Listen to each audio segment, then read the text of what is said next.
आने वाले 25-30 वर्षों में 50 वर्षों में विश्व इन दो बातों पर काम करेगा। एक एनर्जी सिक्योरिटी पे काम करेगा और उसके लिए भी जल बहुत बड़ा महत्वपूर्ण साधन है। जैसे किसी भी विषय में आप जाएंगे तो थर्मल पावर में भी जल की आवश्यकता पड़ती है। कोयले से डायरेक्ट बिजली नहीं उत्पन्न होती, कोयले के लिए भी पानी का प्रयोग होता है।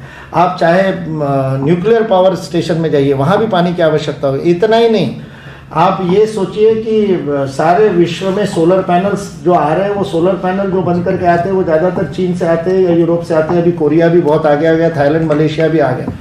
भारत में सोलर पैनल बनाने का प्रयत्न किया था, हरियाणा ने उसमें सबसे पहला और प्लांट डालने का प्रयास किया था। सबसे बड़ी समस्या क्या है सोलर पावर बनाने में? या अपने चंडीगढ़ में ही CSL लैब है, सुपर उसकी जो चिप बनाने के चिप मैन्युफैक्चरिंग पूरे भारत में होने के संभावना वाली लैब केवल इसमें है। तो माइक्रोचिप जो कंप्यूटर में, आपके मोबाइल में, हर चीज़ में लगने वाली माइक्रोचिप भारत में क्यों नहीं बनाते? ये हम हमेशा स्वदेशी की बात करते समय ये प्रश्न पूछते थे कि जब चीन कर सकता है, ताइवान कर सकता है, थाईलैंड कर सकता है। ताइवान तो हरियाणा जितना ही है, उसका भूभाग केरल जितनी आबादी और हरियाणा जितना भूभाग वाला देश, और वो इतना बड़े प्रमाण में माइक्रोचिप प्रोड्यूस करता है। हम क्यों नहीं कर सकते? ये प्रश्न हम पूछते थे।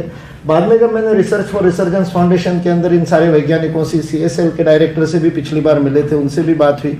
और फिर जब IIT मद्रास और IIT बॉम्बे दोनों में अपनी भारतीय दृष्टि से माइक्रोचिप डिजाइनिंग हो गई, तो फिर प्रोडक्शन में, लार्ज स्केल प्रोडक्शन में क्यों नहीं जा रहे, इस पर जब बात की तो सबसे बड़ा प्रॉब्लम चाहे सोलर पैनल बनाने में हो, चाहे माइक्रोचिप बनाने हो। आप देखिए Y2K से मैंने शुरू किया था, साइबर सिक्योरिटी की बात की मैंने, एनर्जी सिक्योरिटी की बात की, और एनर्जी का एक बहुत बड़ा मतलब उसका पर्याय के रूप में हम सोलर एनर्जी को बढ़ावा दे रहे हैं। आज हमने 40,000 मेगावाट का लक्ष्य रखा है भारत ने, और उसके तरफ हम जा रहे हैं। हमने इंटरनेशनल सोलर अलायंस नाम से एक अंतर्राष्ट्रीय संस्था गुरुग्राम में स्थापित की है। वो स्ट्रेटेजिकली भी बहुत महत्व की। आज 24 देश उसके मेंबर बन गए, भारत जिसका और प्रधान है, और पूरे अफ्रीका को हमने साथ में जोड़ दिया। और सोलर अलायंस के नाम से सारे विश्व में एनर्जी सिक्योरिटी को लेकर के एक इंटरनेशनल पॉलिटिक्स में भारत में अपने स्थान बनाने की बात हम कर रहे हैं। उस सोलर एनर्जी के लिए जो आज आवश्यक सोलर पैनल है, उनके प्रोडक्शन में हो या माइक्रोचिप के प्रोडक्शन में हो, सबसे बड़ी जो अड़चन है, वो सबसे बड़ी अड़चन है शुद्ध पानी लगता है उसमें, और बहुत बड़े प्रमाण में शुद्ध जल लगता है उनके प्रोडक्शन में। जिस भी प्रोडक्शन में सिलिकॉन बेस्ड प्रोडक्शन होगा, टेक्नोलॉजी से जुड़े हुए कोई लोग बैठे होंगे तो वो इस बात को जानते हैं, उसमें फ्रेश वाटर लगता है। और वो फ्रेश वाटर बाद में केवल ड्रिंकेबल ही नहीं, इरिगेशन के भी काम का नहीं रहता। उसका इतना प्रोसेसिंग करना पड़ता है कि उसको मतलब उसको आपको यही करना, केमिकली प्रोसेस ही करना पड़ता है। इट कैन नॉट भी, मतलब वो नदियों में भी नहीं छोड़ सकते आप, वापस खेतों में भी नहीं छोड़ सकते।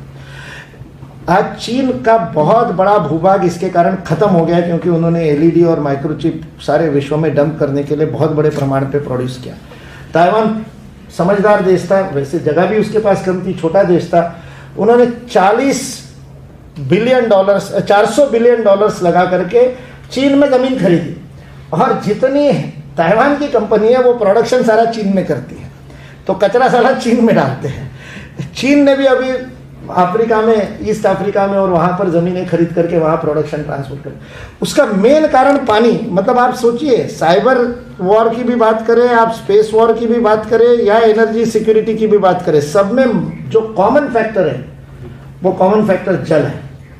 और बहुत दुर्भाग्य से कहना पड़ता है वो सर्वाधिक दुर्लक्षित है भारत में। पिछले स्वतंत्रता के बाद में तो हमने उसकी तरफ ध्यान ही नहीं दिया है। जिस गति से ध्यान देना चाहिए था उस गति से ध्यान नहीं दिया। इसलिए 2014 में जब जल शक्ति मंत्रालय बनाया गया, तब पहली बार वो जिसको कहते हैं दृष्टिकोण बदला, सरकार का, प्रशासन का दृष्टिकोण जल की तरफ देखने का पहली बार बदला। नहीं तो उससे पहले हम केवल जल को, और डिपार्टमेंट क्या होता था अपने राज्य सरकारों में, इरिगेशन डिपार्टमेंट, तो हम जल को केवल कृषि के लिए आवश्यक सिंचाई विभाग, केवल भू सिंचन के लिए जल काम का है। इसलिए जल का काम कौन देखेगा? तो जल का काम वो देखेंगे। बाद में जब थर्मल पावर स्टेशन आए तब पता चला इलेक्ट्रिसिटी के लिए भी काम का है। तो करते करते आज पता चला परिवहन के लिए भी काम का हो सकता है। जब वो प्रयाग से लेकर वाराणसी तक का गंगा का उपयोग किया क्रूज के लिए, और उसके लिए मनुष्य परिवहन के लिए भी काम में आ सकता है। ये सारी बातें सदियों से पता है, सहस्त्राब्दियों से हमको पता है। मतलब अगस्त ऋषि का आख्यान हम अगस्त संहिता में देखते तो वो नेविगेशन जो शब्द अंग्रेजी में आया है वो नावगति शब्द, संस्कृत के नावगति शब्द से आया है। तो विश्व में पहली बार जल के ऊपर संतरण करने का काम इस देश में हुआ, वो अगस्त्य ने किया, नावगति। और वो नावगति अंग्रेजी में जाकर के नेविगेशन हुआ।